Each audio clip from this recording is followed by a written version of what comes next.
Bienvenue dans le cours de base de données relationnelles.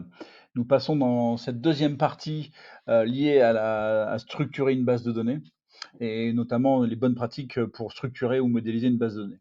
On passe dans cette deuxième partie sur la notion d'unicité des données. D'accord? Alors, l'unicité des données, ça c'est la bonne pratique. La mauvaise pratique, c'est la redondance de données. Donc, on va prendre un exemple assez simple. On va prendre l'exemple d'une table d'utilisateur avec une colonne username qui correspond à l'identifiant, la clé primaire.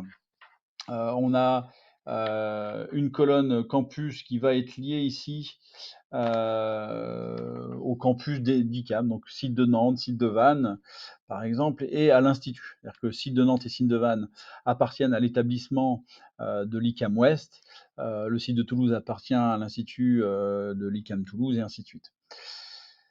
Et là, on voit quand même une certaine redondance, c'est-à-dire que, chaque fois qu'on a site de Nantes dans institut, on a un ouest, d'accord? On a tout le temps, le même motif qui se répète. Ça, on veut pas. On veut pas, alors pour différentes raisons, hein, on veut pas de données dupliquées. On veut pas de données dupliquées parce que quelque part, si on doit changer site de Nantes par site de Carquefou, ah ben, on doit le faire 3 fois au lieu de 1, d'accord? Et au moment où on a créé les bases de données relationnelles, on n'avait pas tant d'espace en disque dur que ça pour stocker plein de données et du coup on avait des bonnes pratiques pour éliminer les redondances de données. Alors, la seule chose qu'on va s'autoriser, c'est on peut avoir des données redondantes ou dupliquées à partir du moment où ça correspond à une référence, c'est-à-dire que c'est soumis à une contrainte de clé étrangère. D'accord? On a le droit de faire des références, plusieurs fois de référence au même élément, mais au sein de l'élément, on ne va pas avoir de redondance de données.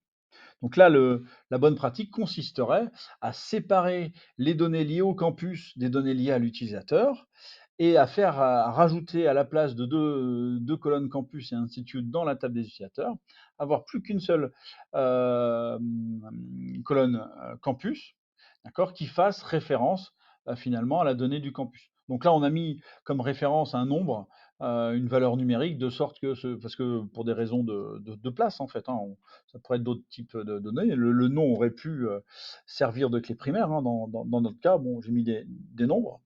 Et donc on voit bien que Jean Martin est lié au campus numéro 1, qui est site de Nantes-Ouest, et ainsi de suite.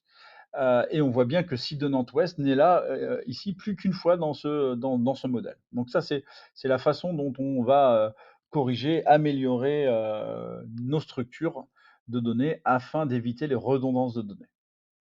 Alors, j'alerte tout de suite, cette pratique, c'était comment dire? À une époque, dans les années 70-80, où il n'y avait pas autant de données d'espace libre, sur les disques durs pour stocker les données. À l'heure actuelle, on est moins sensible à cela pour une raison simple. Je prends l'exemple, du campus. On imagine qu'on rajoute une quatrième colonne dans la table campus liée au pays, d'accord? Et beh, là, tout de suite, on revoit à nouveau un autre motif se dessiner. C'est qu'à chaque fois qu'on a l'institut, ou l'ICAM Ouest, on a le pays, la France, et forcément, et ça va pas changer. Et donc l'action corrective serait, on sépare les données liées au campus des données liées aux instituts, aux ICAM, et donc on aurait une référence vers les instituts, et l'information du pays serait dans la table des instituts avec le nom de l'institut et le pays de l'institut, et on aurait simplement une référence vers l'institut dans la table des campus. Voilà. Donc, on imagine très bien que quand on a beaucoup de redondance de données, finalement, avec parfois beaucoup de colonnes impliquées, eh ben, on va morceler notre base de données en plein de tables. Donc ça, c'est une bonne pratique, mais des fois, c'est un peu, même si c'est conceptuellement une bonne pratique, des fois, c'est un peu lourd à gérer, d'avoir les données dans 5 tables plutôt que dans une table. D'accord? Donc c'est une pratique qui tend à se perdre, mais que vous devez quand même avoir en tête, parce que si on veut vraiment éliminer les redondances de données, il faut en passer par là. Voilà, je vous remercie de votre attention et je vous dis à bientôt.